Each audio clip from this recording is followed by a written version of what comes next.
Hello everyone, welcome to Brahmi academy.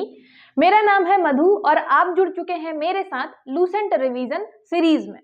Lucent revision series में हम कर रहे हैं इतिहास। सबसे पहले हमने इतिहास चालू किया है, साथ ही साथ में हमने ज्योग्राफी वाला पोर्शन, पॉलिटी, उसके अलावा और जितने पोर्शन बचे हम सारी चीजें देखने वाले हैं।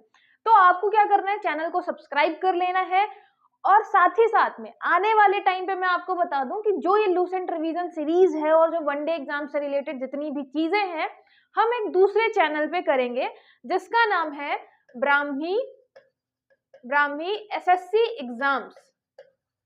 इसकी लिंक आपको कहां पे मिल जाएगी? डिस्क्रिप्शन में मिल जाएगी, मैं कमेंट में भी पिन करवा दूंगी। आप इसे जरूर क्या कर लीजिएगा, सब्सक्राइब कर लीजिएगा, क्योंकि आने वाले टाइम पे हमारे सारे वीडियोस लूसेंट सीरीज के, इसके अलावा और जो दूसरी हम सीरीज करेंगे सब आपको यहाँ पे मिलेंगे। एमसीक्यूज हो गए, मैराथन हो गए, सब आपको ये एसएससी एग्जाम जो है, ब्राह्मी एसएससी एग्जाम, इस चैनल पे मिलेगा। तो आप जाके उसको जरूर सब्सक्राइब करें जिससे आने वाले टाइम पे आपके वीडियोस मिस ना हो। हम कर रहे हैं आधुनिक भारत। जो हमारा एंशिएंट वाला पोर्शन है वो लगभग खत्म होने की कगार पर है। उसके साथ ही साथ हमने मॉडर्न हिस्ट्री स्टार्ट किया था। मॉडर्न हिस्ट्री, आधुनिक इतिहास में आपको हर एक एग्जाम में एक पैटर्न देखने के लिए मिलेगा कि सबसे ज्यादा क्वेश्चन जो हैं वो आपके आधुनिक इतिहास वाले पोर्शन से पूछे जाते हैं। इसलिए हमने साथ ही साथ में इसको भी स्टार्ट किया जिससे हम जल्दी से जल्दी इतिहास वाला पोर्शन खत्म करें, एमसीक्यूज देखें, बहुत सारे मैराथन करें, तो आपको ज्यादा से ज्यादा चीजें याद रहे। तो यहाँ पे हमारा आधुनिक भारत का ये कौन सा लेक्चर है? 4th लेक्चर है। इसके पहले 3 लेक्चर हम देख चुके हैं। याद रखिएगा, मैं लूसेंट आपको 1 by 1, line by line, page by page पढ़ा रही हूँ। जो चीजें हमारे एग्जाम के लिए जरूरी है मैं वो सब आपको पढ़ा रही हूँ, याद करवा रही हूँ ट्रिक के माध्यम से। तो आपको जुड़े रहना है, कंटिन्यूअसली क्लासेस को देखना है, एक भी क्लास मिस नहीं करनी है, क्योंकि फिर आपकी कनेक्टिविटी ब्रेक हो जाएगी। और आपको क्या चाहिए है कि आपको पता हो हम पहले क्या पढ़ रहे थे, अभी क्या पढ़ रहे हैं, हमें याद करनी है चीजें, तो कैसे हम कंटिन्यूअसली याद करते चले। इसलिए आपको क्या करना है, शुरू से लेके लास्ट तक बने रहना है, एक एक चीज पे ध्यान देना है, रिवाइज जरूर करना है, क्योंकि अगर आप रिवीजन नहीं करेंगे एक टाइम के बाद तो आप भूल जाएंगे, बहुत चांसेस है कि आप भूल जाएंगे। तो इसलिए आपको रिवीजन भी करते रहना है। रिवीजन के लिए हम एमसीक्यू सीरीज भी स्टार्ट करेंगे, तो आपको टेंशन लेने की जरूरत नहीं है। एमसीक्यू सीरीज हम स्टार्ट करेंगे, ज्यादा से ज्यादा क्वेश्चन भी सॉल्व करेंगे। इसके अलावा जब हमारा पूरा लूसेंट कंप्लीट हो जाएगा तो हम देखेंगे कंप्लीट लूसेंट टेस्ट। ये टेस्ट कहां पर होगा? ये होगा आपके ब्राह्मी एकेडमी के एप्लीकेशन पर। एप्लीकेशन की लिंक भी आपको डिस्क्रिप्शन में मिल जाएगी, आप डाउनलोड कर लीजिएगा। क्यों करना है डाउनलोड, क्यों टेस्ट देना है? क्योंकि अगर आप फर्स्ट रैंक लाते हैं तो आपको 5000 का इनाम मिलेगा, अगर सेकेंड रैंक लाते हैं तो 2500 का, और थर्ड रैंक लाते हैं तो 1700 का इनाम मिल सकता है। तो जरूर पार्टिसिपेट करें, ऑनलाइन होगा तो आप कहीं से भी पार्टिसिपेट कर सकते हैं। हम पढ़ रहे थे मॉडर्न इंडिया में, हमने पढ़ा व्यापारियों के बारे में, जो विदेशी व्यापारी, स्पेशली हम कहाँ की बात कर रहे हैं? यूरोप की। यूरोपीय व्यापारी कैसे हमारे भारत में आना चालू करते हैं। सबसे पहले हमने पढ़ा पुर्तगाली, जो पुर्तगीज होते हैं वो सबसे पहले आते हैं और बहुत लंबे टाइम तक, लगभग 100 सालों तक व्यापार कर रहे होते हैं। उसके बाद आते हैं हमारे डच। थर्ड नंबर पे आते हैं ब्रिटिशर्स, ठीक है, ईस्ट इंडिया कंपनी आती है, ब्रिटिशर्स आते हैं। याद रखिएगा, पुर्तगालियों की बात करें तो वो ज्यादातर किस में इन्वॉल्व थे? अपने व्यापार में इन्वॉल्व थे। वो जितनी भी मतलब चीजें कर रहे थे, जैसे गोवा को हड़पना, दमन दीव, दादरा नगर हवेली, जितना इलाका वो कैप्चर कर रहे थे, उनका मेन क्या फोकस था? हमें क्या करना है? व्यापार करना है। तो ज्यादा से ज्यादा व्यापार में उनको क्या, मोनोपोली जो होता है, एक शब्द है मोनोपोली, मतलब किसी भी व्यापार में अगर आप अकेले ही बेचने वाले हैं तो सीधी बात है लोग आपसे ही खरीदेंगे, और आप अकेले बेचने वाले हैं तो आप कितना भी उसका रेट लगा सकते हैं। तो पुर्तगालियों का मेन यही उद्देश्य था कि पूरा व्यापार जो है हम हैंडल करें। ये आपके अरब सागर वाला जो इलाका है वहां का, ये मान लीजिए यूरोप वाला जो इलाका है, तो सारा व्यापार हम ही हैंडल करें, हम ही ज्यादा से ज्यादा प्रॉफिट कमाएं, कोई और नहीं आए। इस चक्कर में जो और दूसरे व्यापारी आते थे तो वो उनको क्या कर लेते थे? उनको भगा दिया करते थे। 100 सालों तक उनका साम्राज्य चला है ना। आपने देखा 1498, मतलब आपका कब आ जाता है? 1500 के आसपास वास्को डी गामा आता है। उससे के बाद हम देखेंगे 1600 में जाके आपके ब्रिटिशर्स आते हैं, बिल्कुल 100 सालों बाद। तो उनका बहुत अच्छा व्यापार चल रहा था। एक चीज आप नोटिस करेंगे, उन्होंने कभी भी साम्राज्य स्थापित करने के बारे में नहीं सोचा था। साम्राज्य मतलब कि हम वहां जाके कैप्चर कर लेते हैं इलाका, वहां शासन करने लग जाते हैं। वो हर चीज क्या सोच कर रहे थे, वो अपना व्यापार बढ़ाने के लिए, अपना प्रॉफिट बढ़ाने के लिए कर रहे थे। लेकिन जैसे ही आप देखेंगे कि ब्रिटिशर्स आएंगे, उसके अलावा फ्रेंच आएंगे, फ्रांसीसी आएंगे, तो फ्रांसीसी धीरे धीरे सबसे पहले इन्वॉल्व होना चालू करेंगे भारत के जो आपके राजा होते हैं उनके इंटरनल मैटर्स में इंटरफेयर करना चालू करेंगे। कि नहीं, मान लीजिए उत्तराधिकार का युद्ध चल रहा होगा, दो होंगे प्रतिद्वंदी, ये कह रहा होगा मुझे राजा बनना है, ये कह रहा होगा मुझे राजा बनना है, तो फ्रांसीसी सबसे पहले इंटरफेयर करना चालू करते हैं, एक को सपोर्ट करते हैं, कहते हैं हम तुम्हें राजा बनवा देंगे और हम अपनी सेना दे देंगे युद्ध में लड़ने के लिए।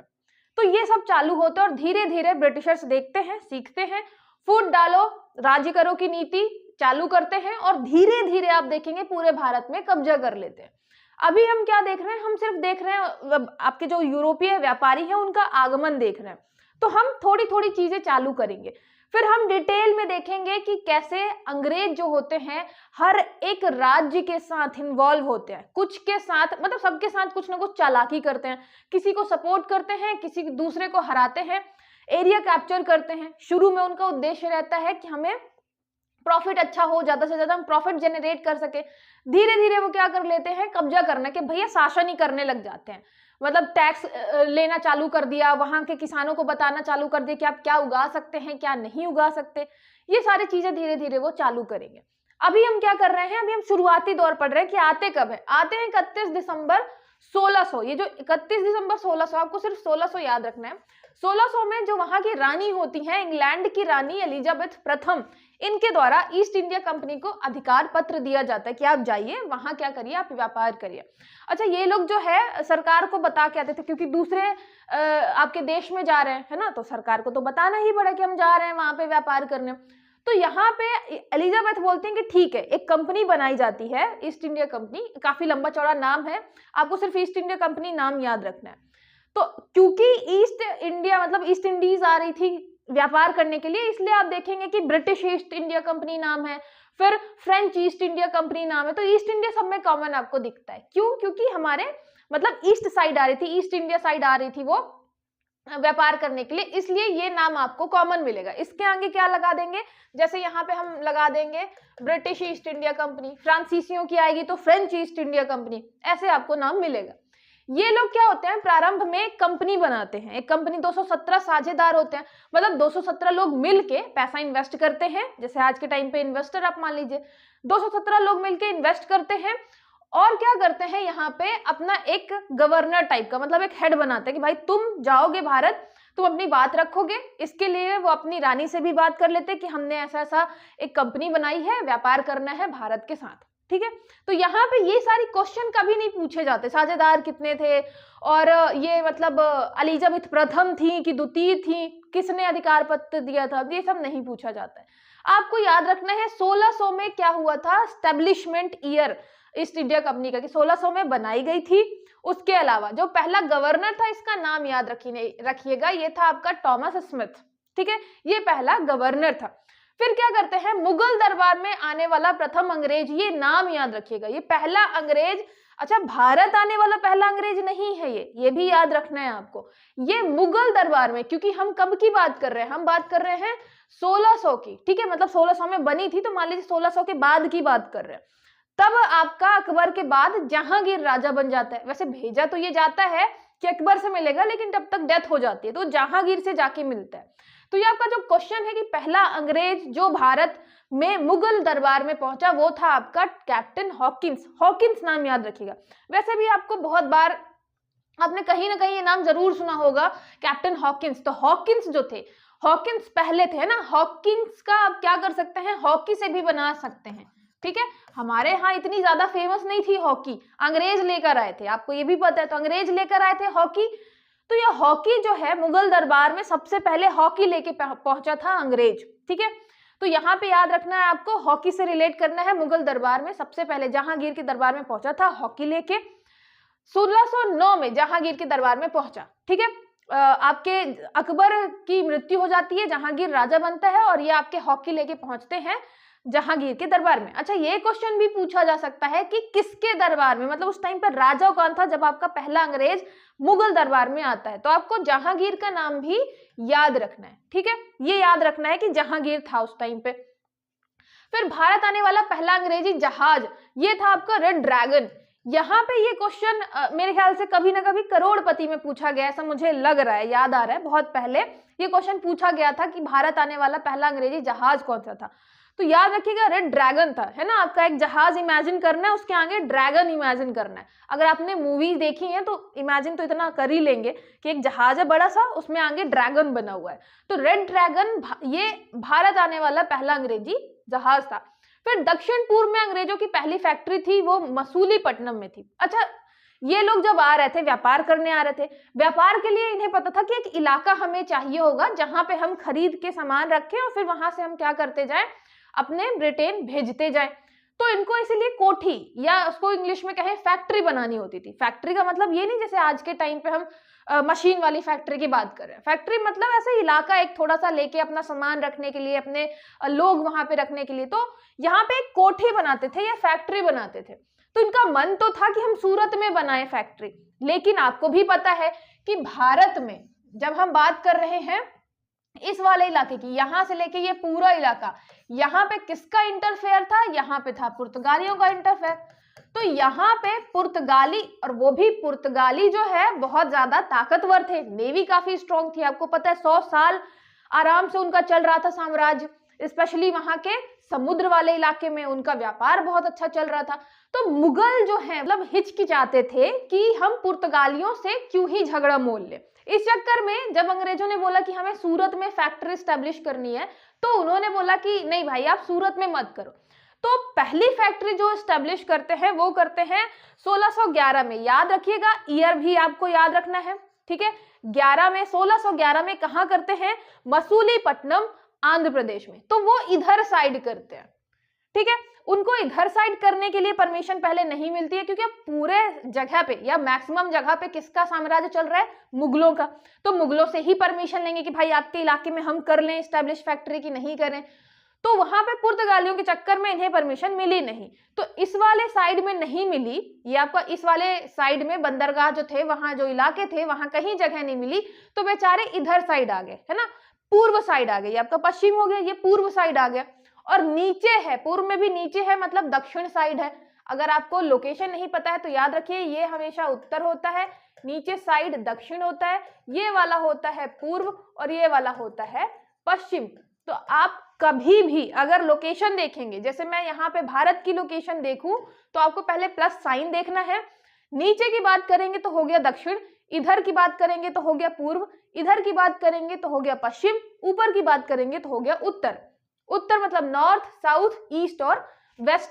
अब हम बात कर रहे हैं इधर साइड की, तो नीचे भी है और इधर साइड है, मतलब ये हो गया दक्षिण पूर्व। तो दक्षिण पूर्व में अंग्रेजों की पहली जो फैक्ट्री स्टैब्लिश हुई थी वो हुई थी मसूलीपट्टनम आंध्र प्रदेश में। ये भी याद रखना है कि कहां हुई थी, और ये भी याद रखना है कि किस वर्ष हुई थी, दोनों ही इंपॉर्टेंट है। अब ईयर याद करने के लिए क्या होता है, आपको 11 को किसी ना किसी चीज से रिलेट करना पड़ेगा। अगर आप मेरी क्लासेस देख रहे हैं तो आपको पता होगा ये चीज कि हम किसी न किसी चीज से रिलेट करते हैं, क्योंकि 11 ऐसे तो याद होगा नहीं। तो आप इसको क्या कर सकते हैं, 11 साल का कोई बच्चा है या 11 साल लग गए उनको यहाँ पे मसूलीपट्टनम में फैक्ट्री स्टैब्लिश करने में। पहली फैक्ट्री अंग्रेज 11 साल बाद स्टैब्लिश कर पाते हैं। कहाँ पे, मसूलीपट्टनम में। वह बहुत ज्यादा वहां पे वसूली करते हैं उनसे लोग, लेकिन क्या करें, कहीं और जगह मिलती नहीं, तो भी वो वसूली वाली जगह पे अपनी फैक्ट्री स्टैब्लिश करते हैं। तो 11 साल बाद वो कहाँ पे स्टैब्लिश करते हैं फैक्ट्री, जहां पे बहुत ज्यादा होती है वसूली, ठीक है। और वसूली कौन कर रहा होता है, अंधे लोग। तो ये हो जाएगा आपका आंध्र प्रदेश। तो आंध्र प्रदेश से आप रिलेट कर सकते हैं मसूलीपट्टनम, ठीक है। 11 साल बाद जहां पे बहुत ज्यादा वसूली होती थी, वहां पे अंग्रेजों ने अपनी पहली फैक्ट्री स्टैब्लिश की, ठीक है। ये हो गया आपका, ये आपको टॉमस स्मिथ याद रखना है, कैप्टन हॉकिंग याद रखना है। कहां पे आए थे, जहांगीर के दरबार में। पहली फैक्ट्री 1611 मसूलीपट्टनम, ये याद रखना है। रेड ड्रैगन ये मतलब आप चाहे तो स्किप कर सकते हैं। फिर आता है 1613। अच्छा, यहाँ पे आपको एक छोटा सा युद्ध मिलेगा जिसमें ये दिखेगा कि अंग्रेजों ने पुर्तगालियों को थोड़ा सा डिफीट कर दिया है, युद्ध में हरा दिया है। तो अब इसके बाद जहांगीर को, मुगलों को भी लगेगा कि यार अंग्रेज भी ताकतवर हैं, ऐसे ही नहीं है मतलब, तो वो क्या करेंगे, ये फरमान जारी करेंगे, मतलब एक आपका नोटिफिकेशन टाइप का निकालेंगे। कब निकालेंगे, 1613 में निकाल के देंगे कि जाओ भाई तुम स्टैब्लिश कर सकते हो सूरत में फैक्ट्री अपनी, ठीक है। तो अब हम बात कर रहे थे कहाँ पे, हम बात कर रहे थे इस वाले इलाके की, कि दक्षिण पूर्व साइड तो उन्होंने कर दिया, यहाँ पे हम साउथ ईस्ट की बात कर रहे हैं। इधर साइड पहली फैक्ट्री रहती है आपकी मसूलीपट्टनम, लेकिन अगर हम वेस्ट की बात करें तो वेस्ट में आपको यहाँ पे क्या मिलेगा, यहाँ पे मिलेगा सूरत, और सूरत में पहली फैक्ट्री स्टैब्लिश होती है 1615 में, सॉरी 13 में, ठीक है, 2 साल बाद 1613 में स्टैब्लिश करते हैं। याद रखिएगा यहाँ पे आते हैं आपके थॉमस एडवर्थ। अब आप ये नाम चाहें तो याद ना करें कि किस वहां पे मतलब उस टाइम पे किसके अधीन में सूरत में फैक्ट्री स्टैब्लिश की, इतना डिटेल नहीं पूछेगा, बस ये याद रखिएगा कि अगर हम पश्चिम साइड की बात करें तो पहली फैक्ट्री खुली थी सूरत में, मसूलीपट्टनम के 2 साल बाद खुली थी, मतलब 13 में, 1613 में ओपन हुई थी, ठीक है, ये याद रखना है आपको। एमपीपीएससी में क्वेश्चन पूछा गया था कि पश्चिमी साइड जो आपके अंग्रेज हैं उनकी मतलब हेडक्वार्टर पहला क्या था, पहला हेडक्वार्टर, वैसे तो बाद में आपको पता है कि बॉम्बे बन जाता है, लेकिन पहला कौन सा था, तो याद रखना है सूरत ही था, पहले आपका सूरत बनता है हेडक्वार्टर। फिर यहाँ पे बात करें 1615 की, यहाँ पे जो आपके सम्राट जेम्स प्रथम, पहले एलिजाबेथ रहती हैं, एलिजाबेथ प्रथम, उनके बाद आपके जेम्स प्रथम बनते हैं राजा, वो किसको भेजते हैं, वो भेजते हैं टॉमस रो को, टॉमस रो को भेजते हैं कि जाओ तुम कुछ और मतलब बातचीत करके उनसे अच्छे अच्छे फरमान जारी करवा लो, है ना, हमारे जिससे बहुत ज्यादा फायदा हो जाए। अब देखिए यहाँ पे राजा क्यों भेज रहा है अपना आदमी, ये तो है कंपनी, है ना, कंपनी आ रही है यहाँ पे व्यापार करने, ये आपके राजा क्यों भेज रहे हैं, राजा इसलिए भेज रहे हैं कि अगर उन व्यापारियों को लाभ होगा तो सीधी बात है देश को लाभ होगा, राजा को लाभ होगा, तो इसलिए राजा भी इन्वॉल्व रहते थे कि जब हमने टॉमस रो को भेजा है अपना दूत बना के, अच्छा एम्बेसडर बना के, दूत बना के भेजते थे वहां बातचीत करने के लिए, अच्छे संबंध बनाने के लिए, और जैसे ही लगा कि हाँ ठीक है मुगलों के बीच हमारी ठीक ठाक बनने लग गई है, तो उसी बीच अपनी फिर बात रख देते थे कि जनाब ऐसा है कि हमें सूरत में फैक्ट्री हमने स्टैब्लिश कर दी है, 1-2 जगह आप और दे दीजिए, या हमें ऐसा फरमान जारी कर दीजिए कि हम कहीं पे भी व्यापार कर सकें, हमें चुंगी नहीं देनी पड़े या कम चुंगी देनी पड़े, कम टैक्स देना पड़े। तो ऐसे बीच बीच में ये राजा भी भेजते रहते थे अपने एम्बेसडर, अपने दूत। तो यहाँ पे राजदूत बना के भेजते हैं जहांगीर के दरबार में जेम्स प्रथम, किसको, टॉमस रो को। टॉमस रो का नाम याद रखना इंपॉर्टेंट है। 1615 में आते हैं। उसके बाद क्या होता है, 1632 में गोलकुंडा के सुल्तान द्वारा, हम ये साउथ की बात कर रहे हैं, एक सुनहला फरमान जिसको गोल्डन फरमान भी बोलते हैं, ये जारी करता है। गोलकुंडा का जो आपका यहाँ पे राजा रहता है, सुल्तान रहता है, उसमें क्या होता है, वो सिर्फ 500 पैगोडा में, मतलब यहाँ पे आपको ये नहीं याद रखना है कि कितने पैसे में क्या किया, बस ये याद रखना है कि गोलकुंडा के बंदरगाह पर स्वतंत्रता पूर्वक व्यापार की क्या दे दी, अनुमति दे दी। तो यहाँ से इन्हें पता चला कि भाई हम व्यापार आराम से कर सकते हैं कहीं, मतलब किसी एक पोर्ट से, तो उन्होंने गोलकुंडा वाला इलाका चूज किया। अभी जब हम मध्यकालीन पढ़ेंगे तो आप देखेंगे गोलकुंडा वाला इलाका कौन सा है ना। उसके अलावा आपके मतलब ये साउथ वाले इलाके में कहाँ कहाँ पे कौन कौन से शासक थे मुगलों के टाइम पे, तो यहाँ पे गोलकुंडा का जो बंदरगाह था या गोलकुंडा का जो शासक था उसने बोला अच्छा ऐसा करो, कुछ तुम हमको पैसे दे दो और हमारे बंदरगाह से तुम आराम से क्या कर सकते हो, व्यापार कर सकते हो। और ऐसे ही धीरे धीरे क्या करेंगे, यहाँ पे 1639 में फ्रांसिस डे जो है, अंग्रेज का नाम है फ्रांसिस डे, वो क्या करेंगे, मद्रास पट्टे पे ले लेंगे। किससे लेंगे, यहाँ पे चंद्रगिरी के राजा। तो यहाँ पे आपको 3 चीजें याद रखनी है। क्या याद रखना है, अभी जो हमारे अंग्रेज हैं वो अपने 3 मेन हेडक्वार्टर बनाएंगे। एक आपका इधर साइड बनेगा बंगाल में, ठीक है, कोलकाता, एक बनेगा आपका मद्रास, और एक बनेगा आपका बॉम्बे, ठीक है, बॉम्बे या बंबई। तो आपके अभी 3 हेडक्वार्टर मेन बनेंगे अंग्रेजों के, बंगाल, मद्रास और बॉम्बे। अब आपको ये यहाँ पे बताया गया है कि कैसे कैसे वो मद्रास, कलकत्ता और बॉम्बे वाला जो आपका पोर्शन है वो क्या करते हैं, लेते हैं। तो सबसे पहले आता है मद्रास वाला। मद्रास वाला क्या करता है, मद्रास वाले में क्या करते हैं, एक चंद्रगिरी के राजा से पट्टे में लेते हैं एक जमीन, ठीक है, यहाँ पे फिर कोठी का निर्माण करते हैं। और यही कर रहे थे, वो कुछ पैसे दे रहे थे पैसे देने के बाद एक इलाका उसको बोल रहे थे कि हम थोड़े टाइम के लिए मतलब कुछ सालों के लिए इसको पट्टे में ले रहे हैं। वहां पे इन्होंने क्या किया, एक यहाँ पे फोर्ट सेंट जॉर्ज करके एक क्या बनाया, किला बनाया। मतलब ऐसा जैसे मान लीजिए ये इलाका इन्होंने क्या ले लिया, पट्टे में ले लिया। अब यहाँ पे क्या करेंगे, इसको घेर के किला टाइप का बना देंगे कि उसके अंदर हम अपना सारा काम करते रहेंगे, सामान रखते रहेंगे, जो हमारे लोग आएंगे वहीं रहेंगे। तो यहाँ पे क्या कर लेते थे, ये किला बना लेते थे। ठीक है, तो इन्होंने सबसे पहले 1939 में मद्रास पट्टे से लिया, किससे, चंद्रगिरी के राजा से। वहां पे एक क्या बनाया, किला बनाया, फोर्ट बनाया, उसका नाम है फोर्ट सेंट जॉर्ज। तो आप पूरा नहीं याद करके सिर्फ जॉर्ज याद कर लीजिएगा। ठीक है, फ्रांसिस मतलब एक फ्रांस वाला आदमी था, अंग्रेजों के मतलब अंतर्गत ही एक फ्रांस वाला आदमी था, जिसने जॉर्ज के नाम पे, अपने दोस्त जॉर्ज के नाम पे मद्रास में क्या बनाया, एक किला बनाया। तो सबसे पहले आपका आता है 1939 में मद्रास पट्टे में लिया और यहाँ पे सेंट फोर्ट जॉर्ज ये एक किला बनाया। ठीक है, तो ऐसे आपका मद्रास वाला इलाका आ गया। फिर आता है 1661 में, 1661 में पुर्तगाली राजकुमारी जो कैथरीन ऑफ ब्रिगेंजा थी, उनकी शादी होती है ब्रिटेन के राजकुमार से। मतलब आपको दिखेगा ब्रिटेन के ज्यादा दूर नहीं है पुर्तगाल वाला इलाका, यूरोप के मैप में आप देखते हैं तो पास ही में। तो यहाँ पे ब्रिटेन के राजकुमार किससे होती है, चार्ल्स द्वितीय से विवाह होता है। और सोचिए उस टाइम पे भी ब्रिटिशर्स के यहाँ दहेज प्रथा चलती थी, तो पुर्तगालियों से वो दहेज में क्या ले लेते हैं, वो ले लेते हैं बॉम्बे, बंबई। तो पुर्तगाली बंबई दे देते हैं किसको, अंग्रेजों को। तो दूसरा जो इलाका है कौन सा वाला, बॉम्बे वाला, वो बंबई वाला आ जाता है किसके पास, अंग्रेजों के पास। पहले किसके पास रहता है, पुर्तगालियों के पास। तो यहाँ पे झगड़ा नहीं करना पड़ता, युद्ध नहीं करना पड़ता, बस शादी करनी पड़ती है। पुर्तगाली की राजकुमारी है, ब्रिटेन का राजकुमार है, ब्रिटेन के राजकुमार को 1661 में दहेज में मिलता है बंबई, और वही वो 100 पाउंड, मतलब 100 पाउंड बहुत ही, 10 पाउंड आपका बहुत ही कम है। मतलब ऐसा है कि जो राजा है उसने दे दिया कि भाई तुम वहीं पे रहते हो, ऐसा करो कुछ पैसे हमें दे देना और वो इलाका तुम्हारा हुआ, तुम वहां से व्यापार करो।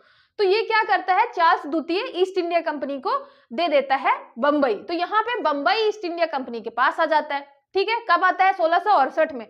तो आप ये इतना डीप में पूछेगा नहीं कभी, लेकिन फिर भी याद रखिएगा कि आपका 1668 के आसपास 68 साल में बंबई मिल जाता है ईस्ट इंडिया कंपनी को। ठीक है, फिर आता है 1687, 87 में क्या होता है, पश्चिमी तट का मुख्यालय सूरत से हटाकर बंबई कर दिया जाता है। अब देखिए यहीं पे क्वेश्चन जो था एमपीपीएससी का घुमाने वाला था कि पहले, सबसे पहला जो है पश्चिमी तट का मुख्यालय कौन सा था, तो ये था आपका सूरत।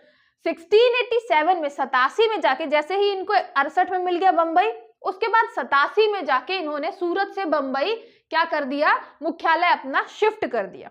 ठीक है, इसके अलावा गेराल्ड ओंगियर ये क्या थे, सूरत के पहले प्रेसिडेंट थे और फिर बंबई के गवर्नर बने। तो इन्होंने बंबई शहर की स्थापना की। ऐसे शुरुआती दौर में जैसे आज हम देखते हैं वैसे नहीं रहा होगा। तो बंबई शहर की स्थापना किसने की, ये की हमारे गेराल्ड ओंगियर जी ने। अब नाम कैसे याद कर सकते हैं, गेराल्ड से चाहे याद करें या आप ओंगियर से याद करें। ठीक है, ओंगियर नाम थोड़ा अलग है इसलिए और क्लिक हो जाएगा कि ओंगियर, कुछ हमने ओंगियर से करके रिलेट किया था। ओंगियर जी कहाँ रहते हैं, बंबई में रहते हैं। ठीक है, बंबई शहर की स्थापना की थी। फिर आता है 1651 में बंगाल शासक था शाह सूजा। इसने क्या किया, अंग्रेजों को व्यापारिक छूट दी।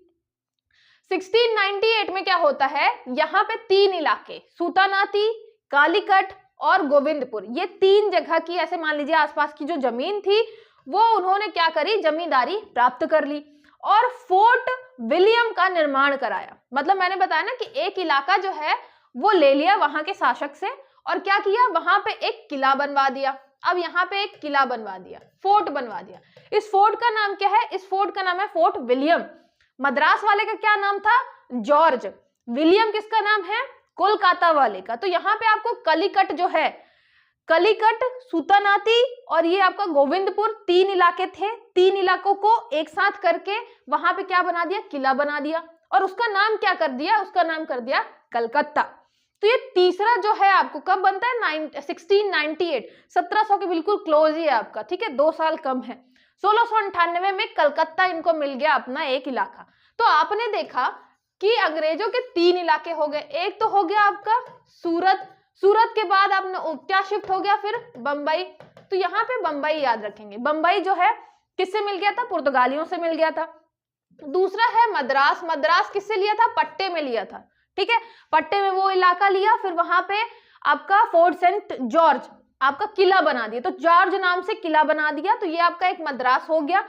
एक यहाँ पे फिर कलकत्ता वाले इलाके में सूतानाती हो गया, तो यहाँ पे याद कैसे करेंगे, सूतानूती, कलिकट और गोविंदपुर। तो कलिकट तो आपको, ये कालीकट जो है वो याद रहता है आपको, कालीकट आपने नाम सुना हुआ है, या आप इसको क्या कर सकते हैं, काली कर सकते हैं। काली गोविंद दोनों जो थे वो सूतानूती या सूतानाती करके आप याद करेंगे। तो ये नाती किसके थे, कलकत्ता के यहाँ के नाती थे, आप ऐसा कुछ रिलेट कर सकते हैं, क्योंकि मैं हमेशा जो है वो नूती को सूतानूती की जगह सूतानाती पढ़ती थी, तो फिर मैं नाती से रिलेट करती थी कि सूतानाती मतलब नाती हैं गोविंद, और ये जो आपका काली है वो नाती हैं, किसके नाती हैं, कलकत्ता के यहाँ के नाती हैं, ठीक है। ऐसे मैं रिलेट करती थी, इसलिए अभी भी ऐसे ही क्लिक होता है। आप चाहें तो किसी और तरीके से भी याद कर सकते हैं। यहाँ पे तीन चीजें हैं, मद्रास हो गया, बंबई हो गया, कलकत्ता हो गया, और ये फिर तीन आपके हेडक्वार्टर बनते हैं किसके, ब्रिटिशर्स के, ठीक है। ईयर याद रखना है, एक तो ईयर क्या याद रखना है, 1668 जब इनको बंबई मिला ईस्ट इंडिया कंपनी को। उसके बाद एक याद रखना है आपको 1698, वैसे आप देखेंगे 68 98, बहुत ही मतलब बिल्कुल 30 साल हो गए, और यहाँ पे 38 की जगह आपको 39 कर लेना है, 39 कर लेना है, ठीक है। तो 1638 68 98, वैसे आप देखेंगे तो काफी मैच करता हुआ सा है ना, 30 सालों के गैप के बाद। तो ये 38 की जगह बस याद रखना है कि यहाँ पे थोड़ा सा हमने ऊपर नीचे याद किया है, 39 होना चाहिए।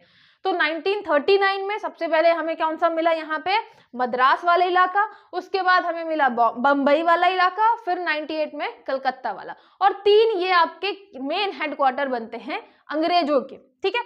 यहाँ अभी हम क्या देख रहे हैं, अभी हम देख रहे हैं कि व्यापार चल रहा है इनका, ज्यादा से ज्यादा वो छूट प्राप्त कर रहे हैं व्यापार करने के लिए।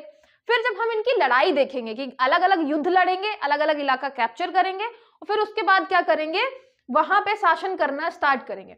अच्छा, शुरू में बहुत सारे इतिहासकार ऐसा मानते हैं कि ब्रिटिशर्स कभी ये सोचकर आए ही नहीं थे कि वो शासन करेंगे भारत पे, है ना। वो धीरे धीरे परिस्थितियां ऐसी बनती गई, उन्हें मौका मिलता गया और उन्होंने कैप्चर कर लिया, शासन करने लग गए। तो ये बहुत सारे हिस्टोरियंस का, इतिहासकारों का मानना है। तो आप भी वैसे ही दिमाग में पढ़ेंगे कि सबसे पहले क्या होता है, आते हैं 1600 में बनती है कंपनी, ठीक है। फिर आते हैं तो सबसे पहला जो आपका अंग्रेज आता है वो कौन सा है, वो है आपका हॉकिंस। हॉकिंस आता है, किसके दरबार में आता है, जहांगीर के दरबार में, ठीक है, जहांगीर के दरबार में। फैक्ट्री कब स्टैब्लिश करता है, तो वो करता है 1611 में, 11 साल लग जाते हैं, और किस वाले इलाके में करता है, जहां पे बहुत ज्यादा वसूली हो रही होती है, तो ये हो गया आपका मसूलीपट्टनम, आंध्र प्रदेश। फिर उसके बाद 2 साल बाद 13 में जाके कहाँ खोलता है, सूरत में खोलता है दूसरी फैक्ट्री, ठीक है।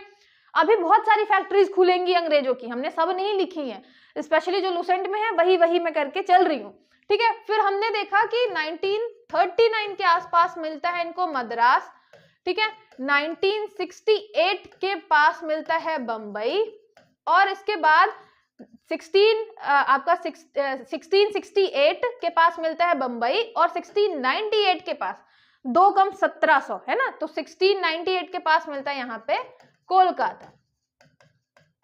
और यहाँ पे जो हम फैक्ट्री बना रहे हैं, ये जो किला बना रहे हैं, तो मद्रास वाले का नाम हमने जॉर्ज के नाम पे रखा है, ठीक है। बंबई वाले का नाम याद रखिएगा ओंगियर करके है, जो आपका स्थापना जिसने की है वो कौन है, ओंगियर, जिसने बंबई शहर की स्थापना की है। कलकत्ता वाले का नाम है विलियम, फोर्ट विलियम। तो ये आपको छोटी छोटी चीजें हैं जो याद रखनी है, जो पूछी जा सकती हैं। हमने बंबई जो है उसको हेडक्वार्टर बना लिया था बाद में, है ना, सूरत से हेडक्वार्टर शिफ्ट किया था बंबई, ये भी याद रखना है।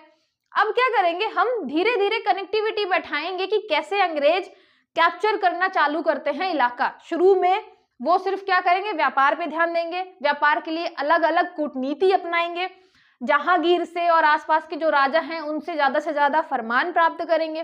फिर धीरे धीरे क्या करेंगे, जैसे ही वो देखेंगे कि फ्रांसीसी राजाओं के इंटरनल मैटर में, कि उत्तराधिकारी कौन होना चाहिए, इंटरनल मैटर में इंटरफेयर करना चालू करेंगे।